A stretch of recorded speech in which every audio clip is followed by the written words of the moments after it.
but thou hast fully known my doctrine, manner of life, purpose, faith, long-suffering.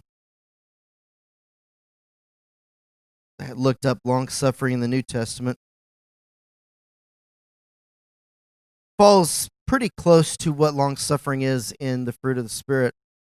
It's a forbearance, a self-control,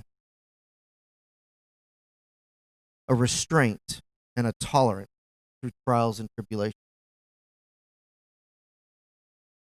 and a fortitude, meaning courage in adversity.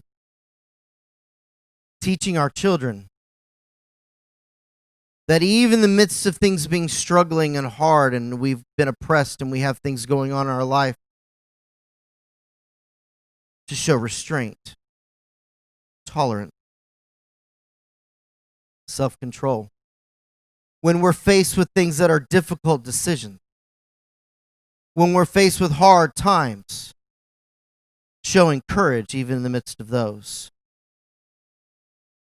Showing courage even when it's difficult and it's not popular.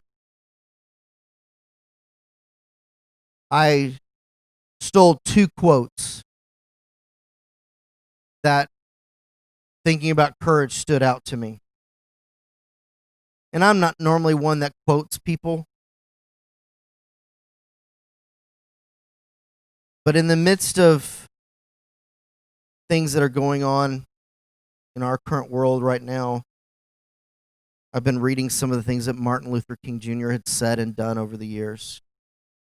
And one of the quotes that came back to me was, "Courage is the power of the mind to overcome fear." You talk to people that have been in law enforcement, military. We talk to them about being brave, and we talk to them about having courage. And they always smile.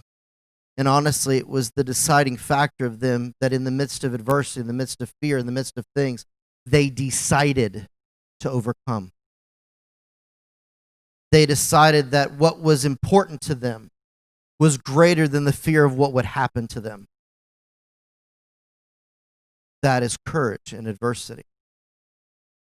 The second quote that stood out in the midst of courage, I will admit, came from one of my favorite movies. And it honestly is one of my favorite movies. Some of you look a little concerned. It's not a bad thing. The movie Courageous is one of my favorite movies.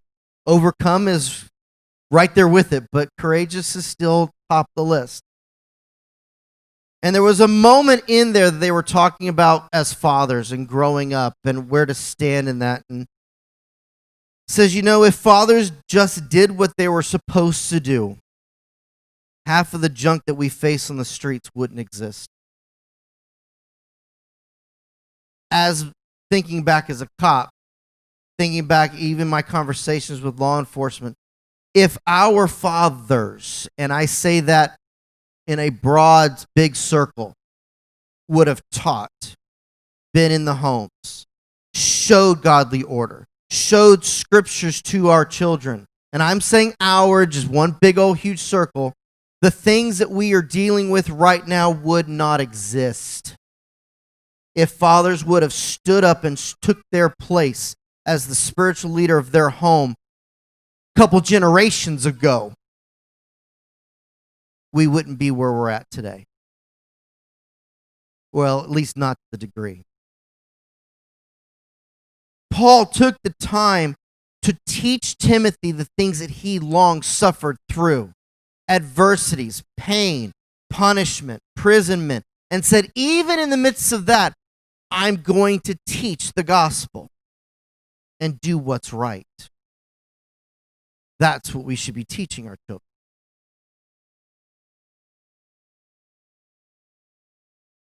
What is the right thing to do? What Scripture has proven.